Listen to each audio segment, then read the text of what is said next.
In the previous lessons, we have seen how to repair a non-bootable computer by accessing the troubleshooting menu from the recovery environment.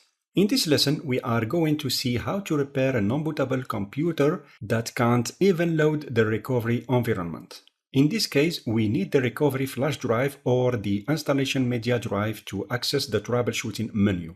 The computer shows a boot failure due to the boot configuration database, BCD for short, missing or containing errors, and it gives the path to the BCD file. The BCD or boot configuration database contains information that allows the bootloader to know where the boot drive is located to load Windows 10. If this database is corrupted, the boot manager can't load Windows 10 and you get this kind of boot failures. The BCD can be damaged because of improper shutdown or Windows 10 updates that fail, for example.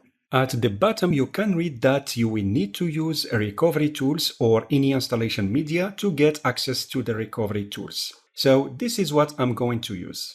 On a physical computer, you can use the recovery USB drive or the installation media drive to start the computer and access the recovery environment. But as I am using a VM, it is not easy to start from the recovery flash drive. This is why I'm going to use the installation ISO media.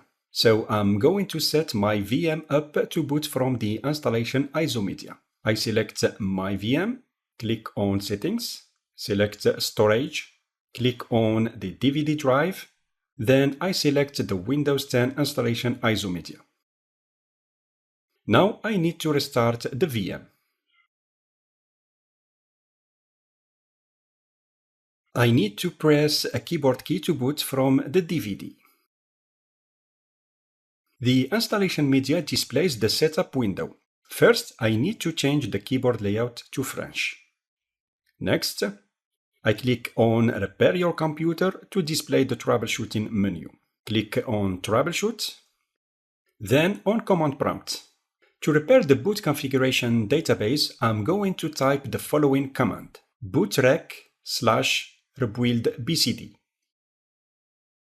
The bootrec tool will scan all disks to find a Windows 10 installation. When it finds one, it will use this information to rebuild the BCD database so that the computer will boot again. The bootrec has found a Windows 10 installation on the drive E, and it asks me to add this installation to the boot list in the BCD database. I type yes to confirm. The operation completed successfully. Let's test if my Windows 10 will boot properly after this operation. Click on Continue.